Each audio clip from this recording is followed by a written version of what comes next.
श्रीमद् भगवद गीता हिंदुओं का एक ऐसा सर्वश्रेष्ठ धर्म ग्रंथ है जो कि हम लोगों को एक सही दिशा में जाने के लिए प्रेरित करती है, लोगों को सही दिशा में मार्गदर्शन करती है और उन्हें गलत रास्ते में जाने से रोकती है।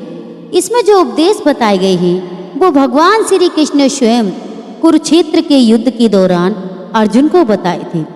जब महाभारत का युद्ध हुआ था तब अर्जुन अपनों के खिलाफ युद्ध करने से मना कर रहे थे, तो भगवान श्री कृष्ण ने अर्जुन को गीता के उपदेशों के माध्यम से धर्म और कर्म के सच्चे ज्ञान से अवगत कराया था।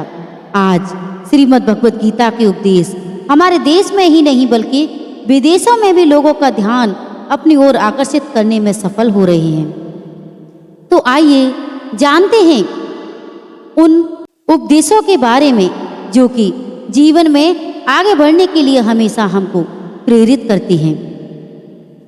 कृष्ण कहते हैं कि जो हुआ अच्छा हुआ और जो हो रहा है अच्छा हो रहा है और जो आगे होगा वो भी अच्छा ही होगा। तुम्हारा क्या गया जो तुम रोते हो, तुम क्या लाए थे जो तुमने खो दिया, तुमने क्या पैदा किया था जो तुमसे नष्ट हो गया, तुमने जो लिया यहीं से लिया, जो दिया यहीं पर दिया, और आज जो तुम्हारा है कल किसी और का होगा, क्योंकि परिवर्तन ही संसार का नियम है। जीवन न तो भविष्य में है न ही अतीत में है, जीवन तो सिर्फ बस इस पल में है। जन्म लेने वाले के लिए मृत्यु उतनी ही निश्चित है जितना कि मरने वाले के लिए जन्म लेना। इसलिए जो अपर्याय है उस पर शोक नहीं करना चाहिए। कोई भी व्यक्ति जो चाहे वो बन सकता है यदि वह एक विश्वास के साथ इच्छित वस्तु पर लगातार चिंतन करे। मैं सभी प्राणियों को एक समान रूप से देखता हूँ। मेरे लिए न कोई एक कम प्रिय है न ही ज्यादा, लेकिन जो मनुष्य मेरी प्रेम पूर्वक आराधना करते हैं वो मेरे भीतर रहते हैं और मैं उनके जीवन में आता हूँ। मनुष्य अपने विश्वास से निर्मित होता है, जैसा वो विश्वास करता है वो वैसा ही बन जाता है। फल की अभिलाषा छोड़कर कर्म करने वाला पुरुष ही अपने जीवन को सफल बनाता है।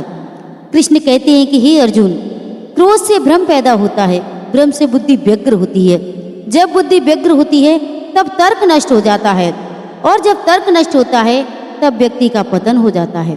तेरा मेरा छोटा बड़ा अपना पराया मन से मिटा दो, फिर सब तुम्हारा और तुम सबके हो। जो लोग मन को नियंत्रित नहीं करते उनके लिए मन शत्रु की तरह काम करता है। सदैव संदेह करने वाले व्यक्ति के लिए प्रसन्नता न तो इस लोक में है न कहीं और।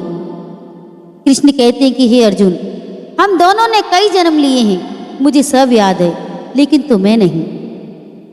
कृष्ण कहते हैं कि जो कोई भी व्यक्ति जिस किसी देवता की पूजा विश्वास के साथ करने की इच्छा रखता है, मैं उस व्यक्ति का विश्वास उसी देवता में दृढ़ कर देता हूँ। मन अशांत है तो इसे नियंत्रित करना कठिन है, लेकिन अभ्यास से इसे बस में किया जा सकता है। वह व्यक्ति जो सभी इच्छाएं त्याग देता है, मैं और मेरी लालसा और भावना से मुक्त हो जाता है, उसे अपार शांति की प्राप्ति होती है। धरती पर जिस प्रकार मौसम में बदलाव आता है उसी प्रकार जीवन में भी सुख दुख आता जाता है। इतिहास कहता है कि कल सुख था, विज्ञान कहता है कल सुख होगा, लेकिन धर्म कहता है अगर मन सच्चा और दिल अच्छा होगा तो हर रोज सुख होगा।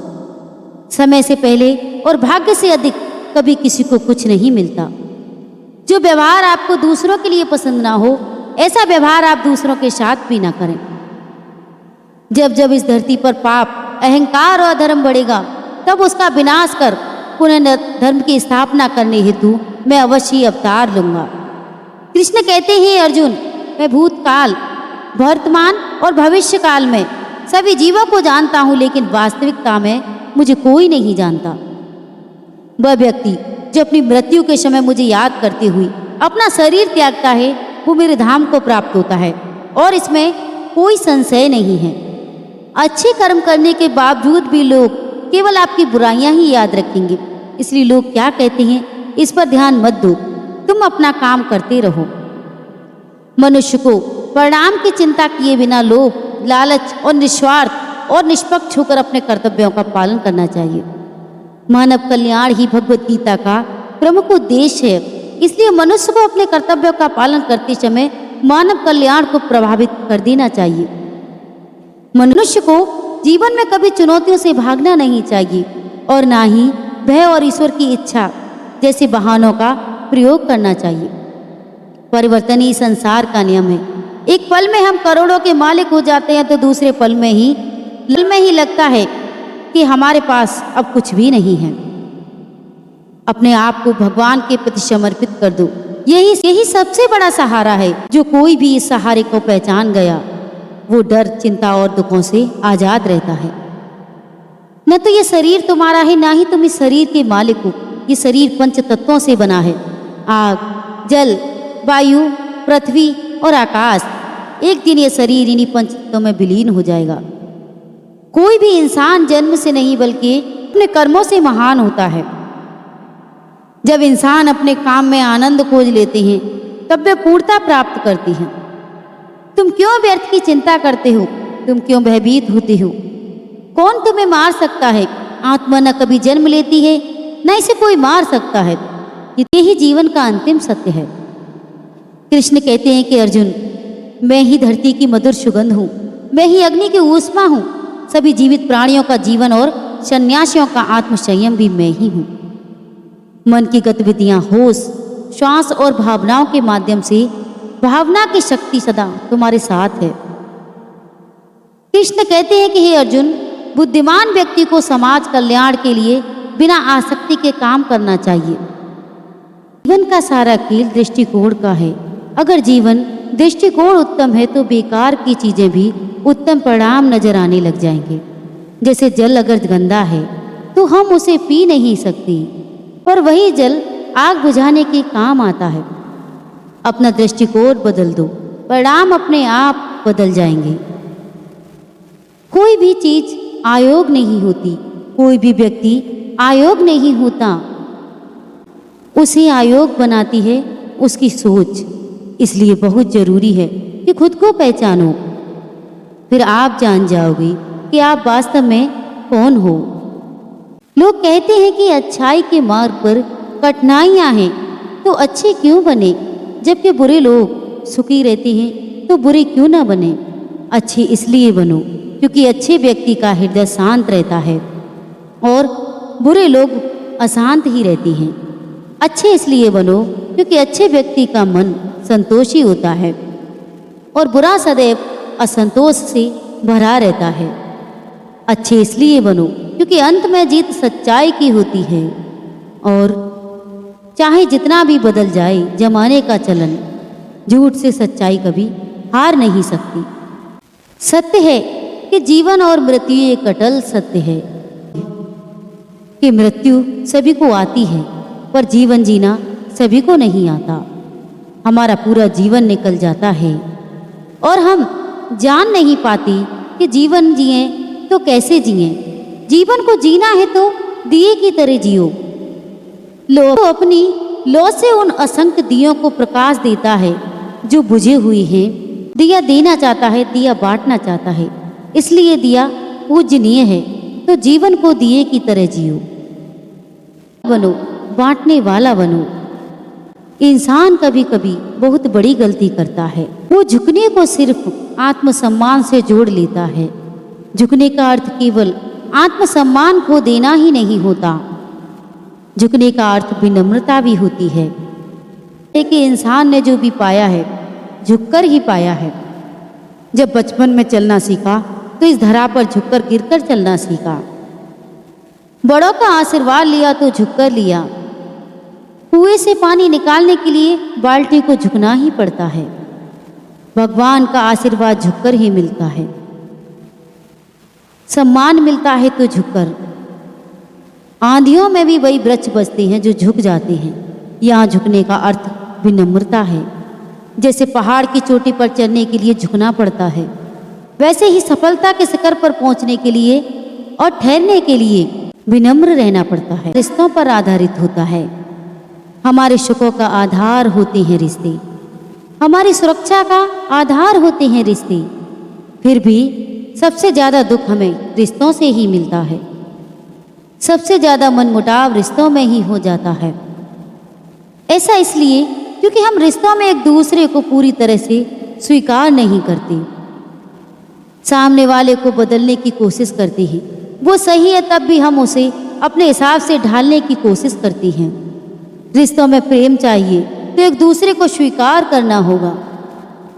जितना ज़्यादा स्वीकारता होगी उतना ज़्यादा सुख होगा, शांति होगी।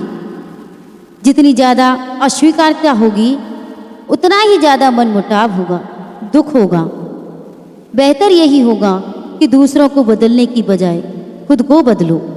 जो व्यक्ति अपने लक्ष्य पर अड़ंग रहता है, अपने लक्ष्य से कभी पीछे नहीं हटता, उसे सफलता एक दिन अवश्य ही हासिल होती है। दोस्तों, वही व्यक्ति अपने लक्ष्य तक पहुंच सकता है जो किसी प्रलोभन में फंसकर रुकता नहीं। इस संबंध में एक लोक कथा प्रचलित है। कथा के अनुसार पुराने समय में एक राजा की कोई संतान नहीं थी। वह बूढ़ा हो गया था। इस बात की चिंता होने लगी थी कि मेरे बाद इस राज्य को कौन संभालेगा। राजा ने अपने गुरु से पूछा इस समस्या का हल। तो गुरु ने कहा कि राजन, अपनी प्रजा में से किसी योग्य व्यक्ति को उत्तराधिकारी बना देना। ये बात राजा की समझ में आ गई। उसने अपने मंत्री से कहा कि प्रजा के बीच घोषणा करा दे कि कल जो भी व्यक्ति सूर्यास्त से पहले मुझसे मिलने राजमहल तक आएगा, उसे इस राज्य का उत्तराधिकारी घोषित किया जाएगा। ये बात सुनकर मंत्री ने कहा कि महाराज, ये बहुत ही आसान है। पूरी प्रजा ही राजा बनने के लिए यहाँ पहुँच जाएगी। राजा ने कहा कि ऐसा नहीं होगा, मुझ तक सिर्फ योग्य व्यक्ति ही पहुँचेगा। आप घोषणा करवा दीजिए।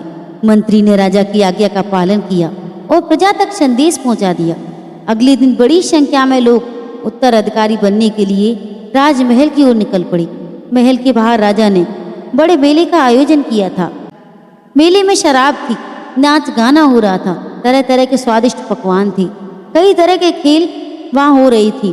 पूरी प्रजा उस मेले में उलझ गई। अपनी अपनी पसंद के हिसाब से लोग मजा लेने लगी। सभी ये बात भूल गए कि उन्हें राजा से मिलने जाना है। तभी वहाँ एक युवक ऐसा आया जो इन प्रलोभनों में नहीं फंसा। उसे सिर्फ अपने लक्ष्य तक पहुँचना था। वह सीधे राजमहल की ओर चल दिया। मुख्य द्वार पर 2 पहरेदार खड़े थे। उन्होंने युवक को रोका, लेकिन वह किसी तरह उनसे बचकर राजमहल में प्रवेश कर गया। अंदर पहुंचते ही उसे राजा और मंत्री मिल गए। राजा ने उस युवक को राज्य का उत्तराधिकारी नियुक्त कर दिया। इस कथा से हमें सीख मिलती है कि हमें अपने लक्ष्य तक पहुंचने के लिए रास्ते में रुकना नहीं चाहिए। सफलता मिलने तक हमें आगे बढ़ते रहना चाहिए।